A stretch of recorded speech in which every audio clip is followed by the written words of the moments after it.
मोर धन्यवाद। आसंत काली पर्यंत अधिवेशन घोषणा करागला। श्रीमती प्रियंका राय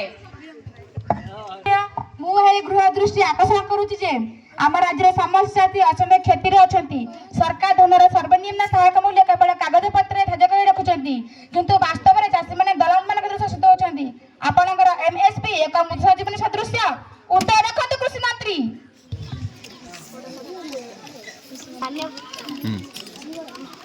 बाचस्पति महोदया, विरोधी दलर सदस्य केवल राजनीति करुछंती।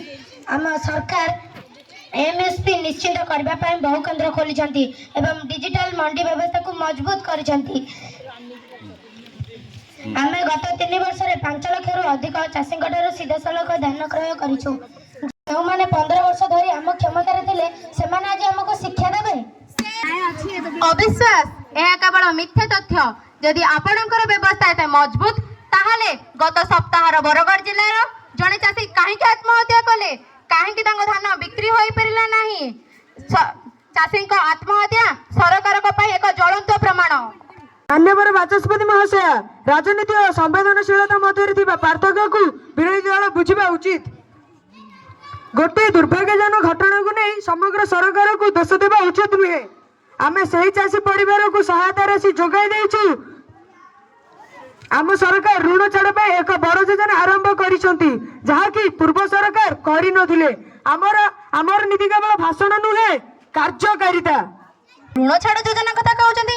एही योजना केउठी गरीब चाषी माने बैंक रे छिड़ा होई निराश होउचंती। आपनक ऋण छाड़ योजना होची विज्ञापन छाड़। मु दाबी करूची तुरंत क्षतिग्रस्त चाषी मानकु 1 लाख टंका दिया जाऊ, नचेत एही गृह रे आमे प्रतिवाद करिवु। आपणकर मतामत रखु। माननीय बाचस्पति महोदय, चाषी कथा विरोधी दल नेता मानू निर्वाचन आसिले मन पड़े, किंतु आम मुख्यमंत्री दिन राति बसी चाषी चिंता करुछंती। मु गर्वर सह कहूची जे आम सरकार एही वर्ष जलसेचन पाई पूर्व अपेक्षा 50% अधिक बजेट देइछंती। पूर्व विरोधी दल नेता माने रास्ता रे छिड़ा होई स्लोगान देवा छड़ा किछि करू नाहंती। विरोधी दलर नेता माने गरीब को लुटिबारे माहिर थिले। दाबी करूछि शासक दल गणतंत्र को हत्या करूछि। शब्द प्रत्याहार करंतु। दुई दलर नेता शांत रुहंतु। माननीय बाचस्पति महाशय, विरोधी दलर उत्तेजना को मु सम्मान देउछि कारण यह गणतंत्र सौंदर्य। किंतु सत्य होउछि जे आमे लोकन को कथा सुनुछु। आज मु एही गृह रे करूछि जे राज्यर समस्त क्षुद्र नाममात्र चाषी एक विशेष सहायता पैकेज लागू कर प्रत्येक परिवार को सीधा सड़क 10,000 टंका सहायता मिल आसंता सप्ताह स्वतंत्र अधिवेशन डक निर्वाचन चाल नुहे तो आम आप कार्यकारिता तीक्ष्ण नजर रखू। आपण प्रतिदिन आमर समालोचना करंतु कारण विरोधी दलर तीक्ष्ण नजर ही शासक दल को सठिक बाटर चलाइबारे सहायता करिताय। एही गणतंत्र।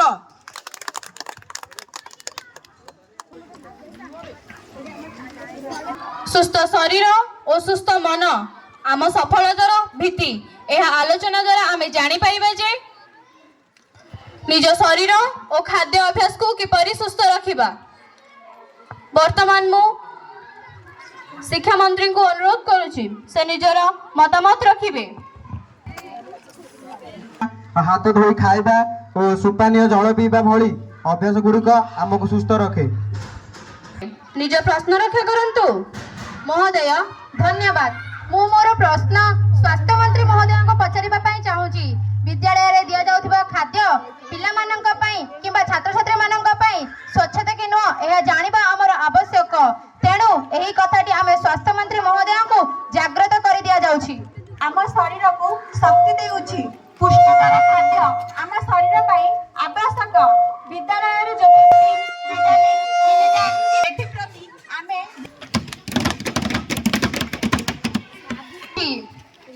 स्वच्छ मंत्री जहाँ कहले यह कार्यकारिता हेउ नहीं। छात्र छात्री मान को उन्नत धरण खाद्य दिया जाऊ नहीं। ଦଶମ ଶ୍ରେଣୀ ପର୍ଯ୍ୟନ୍ତ ଛାତ୍ରଛାତ୍ରୀ ମାନଙ୍କୁ ଆମେ ଉତ୍ତମ ଖାଦ୍ୟ ଯୋଗାଇ ଦିଆଯାଉଛି। 2 ଦିନ ପରିବର୍ତ୍ତେ 3 ଦିନ ଅଣ୍ଡା ଓ 3 ଦିନ ମାଣ୍ଡିଆ ଲଡୁ ଯାହାକି ପ୍ରୋଟିନ ଉତ୍ସ ମଧ୍ୟ ଯୋଗାଇ ଦିଆଯାଉଛି। ସେମାନେ କଣ କରିବେ? ଅଣ୍ଡା ଖାଉଥିବା ପିଲାମାନଙ୍କ ମୁହଁକୁ ଅନାଇ ରହିବେ? ଆପଣଙ୍କ ପ୍ରଶ୍ନ କେଉଁ ଆଡ଼କୁ ଇଙ୍ଗିତ କରୁଛି ମୁଁ ଜାଣିପାରୁଛି। ଯେଉଁମାନେ ଅଣ୍ଡା ଖାଆନ୍ତି ନାହିଁ ସେମାନଙ୍କୁ ଆମେ ପ୍ରୋଟିନ ଯୁକ୍ତ ଫଳ ଦେବାର ବ୍ୟବସ୍ଥା କରୁଛୁ। ମହୋଦୟା, ନିମନ୍ତେ ବିଦ୍ୟାଳୟର ପରିବେଶ ମଧ୍ୟ ସଫା ରହିବା ଆବଶ୍ୟକ।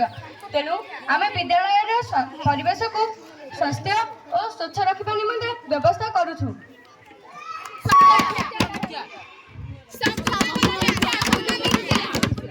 ବିଦ୍ୟାଳୟର ଶୌଚାଳୟ ଏବଂ ଜଳ ନିଷ୍କାସନ ପ୍ରତି ଏଥିପ୍ରତି ଧ୍ୟାନ ଦିଆଯାଉ ନାହିଁ। ବିରୋଧୀ ଦଳର ନେତାଙ୍କ ମନ୍ତବ୍ୟ ପରିବେଶ ମନ୍ତ୍ରୀ ନିଜର ମତାମତ ରଖନ୍ତୁ। ବିରୋଧୀ ଦଳ ଏହା ଜାଣିବା ଆବଶ୍ୟକ ଯେ ବର୍ତ୍ତମାନ ବିଦ୍ୟାଳୟର ରୂପାନ୍ତରୀକରଣ କରାଯାଇ ଉଚ୍ଚମାନର ଶୌଚାଳୟ ଓ ଜଳ ନିଷ୍କାସନ ବ୍ୟବସ୍ଥା ରହିଛି। ଆଜି ଆମ ଦେଶରେ ଅନେକ ଶିଶୁ ଅପପୁଷ୍ଟିରେ ପୀଡ଼ିତ। ଏହାର କାରଣ ହେଉଛି ଅସୁସ୍ଥ ଖାଦ୍ୟ ଓ ଜଙ୍କ ଫୁଡ। ସରକାର ପିଏମ୍ ପୋଷଣ ଖାଦ୍ୟ ଯୋଜନା ଦ୍ୱାରା ଏସବୁକୁ ଦୂର କରିବାକୁ ଚେଷ୍ଟା କରୁଛନ୍ତି, ଯାହା ସ୍ୱାଗତ ଯୋଗ୍ୟ। କିନ୍ତୁ ଆମ ନିଜ ଜୀବନର ଭଲ ଅଭ୍ୟାସ ଗଢ଼ିଲେ ଯାତ୍ରା ସଫଳ ହେବ। ଶିକ୍ଷାମନ୍ତ୍ରୀଙ୍କୁ ପଚାରିବାକୁ ଚାହୁଁଛି ଯେ ଗତକାଲି ଘୋଷିତ ହୋଇଥିବା ଶ୍ରେଷ୍ଠ ବିଦ୍ୟାଳୟମାନଙ୍କ ପୁରସ୍କାର ଚୟନ ପ୍ରକ୍ରିୟାର ମାନଦଣ୍ଡ କ'ଣ ଥିଲା? ଏପରି ଅଭିଯୋଗ ଆସୁଛି ଯେ ଯେଉଁ ବିଦ୍ୟାଳୟଟି ଶାସକ ଦଳର ନେତାମାନଙ୍କ ନିର୍ବାଚନ ମଣ୍ଡଳୀରେ ଅଛି ସେହି ବିଦ୍ୟାଳୟମାନଙ୍କୁ ଅଯଥାରେ ଏହି ପୁରସ୍କାର ଦିଆଯାଉଛି। ମାନ୍ୟବର ବାଚସ୍ପତି ମହୋଦୟା, ମୁଁ ଏହି ଅଭିଯୋଗକୁ ସମ୍ପୂର୍ଣ୍ଣ ଭିତ୍ତିହୀନ ଏବଂ ରାଜନୀତି ପ୍ରଣୋଦିତ। ପୁରସ୍କାର ଚୟନ ପ୍ରକ୍ରିୟା ପାଇଁ ଏକ ନିର୍ଦ୍ଦିଷ୍ଟ ନିରପେକ୍ଷ କମିଟି ଗଠନ କରାଯାଇଥିଲା। ଉକ୍ତ କମିଟିର ଫଳାଫଳ ଉପସ୍ଥାପନା, ସ୍ୱଚ୍ଛତା ଏବଂ ଶିକ୍ଷକ ଛାତ୍ରର ଅନୁପାତ ଆଧାରରେ ମନୋନୟନ କରିଛନ୍ତି। ବିରୋଧୀ ଦଳର ନେତାମାନେ ଶିକ୍ଷାର ବିକାଶକୁ ଦେଖିପାରୁନାହାନ୍ତି। ମିଛ କହୁଛନ୍ତି। ଯେଉଁ ସ୍କୁଲରେ ପୁରସ୍କାର ଦିଆଯାଇଥିଲା ସେହି ସ୍କୁଲର ଗତ ମାସର ଶିକ୍ଷା ପଦବୀ ଖାଲି ପଡ଼ିଥିଲା। ଆଉ ପୁରସ୍କାର ଦିଆଯାଇଥିବା ସ୍କୁଲର ମୁଖ୍ୟ ଶିକ୍ଷକ ହେଉଛନ୍ତି ମନ୍ତ୍ରୀଙ୍କର ସମ୍ପର୍କୀୟ। ଏହାକୁ ସ୍ୱଚ୍ଛ ପୁରସ୍କାର କୁହାଯିବ ନାହିଁ, ଏହାକୁ ଭାଇ ଭାଗରେ ପୁରସ୍କାର କୁହାଯିବ। ଶିକ୍ଷାକୁ ରାଜନୀତିକରଣ କରାଯାଉଛି। ରାଜନୀତି କରନ୍ତୁ କିନ୍ତୁ ଶିକ୍ଷା କ୍ଷେତ୍ରକୁ ମହିଳା କରନ୍ତୁ ନାହିଁ।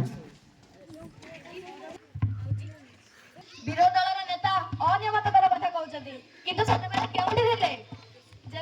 ସେମାନଙ୍କ ଶାସନ କାଳରେ ପାସ୍ ନ କରିଥିବା ଛାତ୍ରଙ୍କୁ ବି ପାସ୍ କରାଯାଇଥିଲା। ଆମ ସରକାର ଶିକ୍ଷାରେ ନୂଆ ରୂପାନ୍ତରଣ ଆଣିଛନ୍ତି। ବିରୋଧୀ ଦଳ ଏହାକୁ ହଜମ କରିପାରୁନାହାନ୍ତି। ଛାଡ଼ନ୍ତୁ, ବର୍ତ୍ତମାନ ପୁରସ୍କାରରେ ହେଉଥିବା ପକ୍ଷପାତକୁ ମୁଁ ଦାବି କରୁଛି। ତୁରନ୍ତ ଉକ୍ତ ପୁରସ୍କାରକୁ ବାତିଲ କରାଯାଉ। ମନୋନୟନ ସଂଗଠନକୁ ଭାଙ୍ଗି ଦିଆଯାଉ।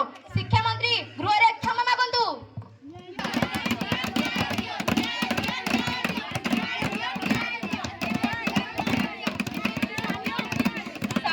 ଶାନ୍ତ ହୁଅନ୍ତୁ। ବାଚସ୍ପତି ମହୋଦୟା, ବିରୋଧୀ ଦଳର ଅଭିଯୋଗକୁ ଗ୍ରହଣ କରି ମୁଁ ଘୋଷଣା କରୁଛି ଯେ ପୁରସ୍କାର ଚୟନ ପ୍ରକ୍ରିୟା, ସମସ୍ତ କାଗଜପତ୍ର ଏବଂ ମାର୍କିଂ ଶୀଘ୍ର ସ୍କୁଲ ୱେବସାଇଟ୍ରେ ଉପଲବ୍ଧ କରାଯିବ। ଯଦି କୌଣସି ପ୍ରକାରର ଅନିୟମିତ ହୁଏ ତେବେ ମୁଁ ସ୍ୱତଃ ପ୍ରବୃତ୍ତି ଭାବରେ ପୁରସ୍କାର ବାତିଲ କରିବି। ଆମେ ସ୍ୱଚ୍ଛତା ଗୁରୁତ୍ୱ ଦେଉ, ତେଣୁ ଗଣତନ୍ତ୍ର ମୂଲ୍ୟବୋଧକୁ ସମ୍ମାନ ଦେଇ ଆମେ ବିରୋଧୀ ଦଳର ନେତାଙ୍କୁ କମିଟିରେ ଜଣେ ସଦସ୍ୟ ଭାବେ ଗ୍ରହଣ କରିବାକୁ ନିମନ୍ତ୍ରଣ କରୁଛୁ।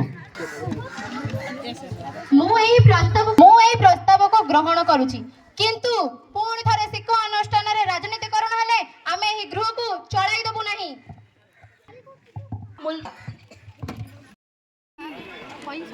ପଡ଼ିବ। ଗତ 3 ମାସ ହେଲା ବିଦ୍ୟାଳୟର ସୁରକ୍ଷା ବ୍ୟବସ୍ଥା ଭୁଷୁଡ଼ି ପଡ଼ିଛି। ପାଚେରୀ ଭାଙ୍ଗିଛି। ଅନୁଷ୍ଠାନ ଭିତରକୁ ବାହାର ଲୋକମାନେ ପଶି ଆସୁଛନ୍ତି। ଆପଣଙ୍କ ଶୃଙ୍ଖଳା କ'ଣ କାଗଜ କଲମରେ ସୀମିତ କି?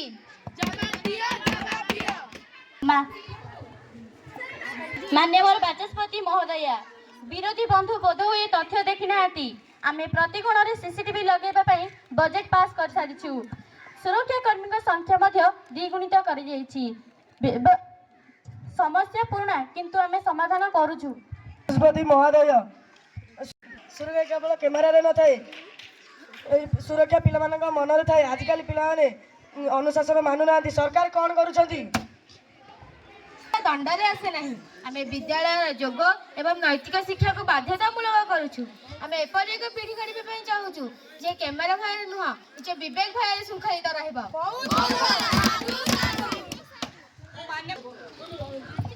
ମାନ୍ୟବର ବାଚସ୍ପତି ମହୋଦୟା, ଗଣତନ୍ତ୍ରରେ ବାଦ ବିବାଦ ରହିବା ସ୍ୱାଭାବିକ, କିନ୍ତୁ ମନେ ରଖିବାକୁ ହେବ ଯେ ଆମେ ଏଠାକୁ କେବଳ ଜିତିବା ପାଇଁ ଆସିନାହୁଁ, ଆମେ ଏହି ଅନୁଷ୍ଠାନର ଭବିଷ୍ୟତ ଗଢ଼ିବାକୁ ଆସିଛୁ।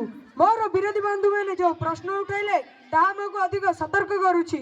ମୁଁ ପ୍ରତିଶ୍ରୁତି ଦେଉଛି ଏହି ବିଲ୍ ପାସ୍ ହେବାର 30 ଦିନ ମଧ୍ୟରେ ଆମେ ଏକ ସୁରକ୍ଷିତ ଏବଂ ଆଦର୍ଶ ଶିକ୍ଷାନୁଷ୍ଠାନର ପ୍ରତିଛବି ଦେଖିବାକୁ ପାଇବା। ବର୍ତ୍ତମାନ ବିଦ୍ୟାଳୟ ସୁରକ୍ଷା ବିଲ୍ ଉପରେ ମତାମତ କରାଯିବ। ଯେଉଁମାନେ ଏହାର ସପକ୍ଷରେ ଅଛନ୍ତି ସେମାନେ ହଁ କହିବେ, ଯେଉଁମାନେ ଏହାର ବିପକ୍ଷରେ ଅଛନ୍ତି ଜୟ ହିନ୍ଦ।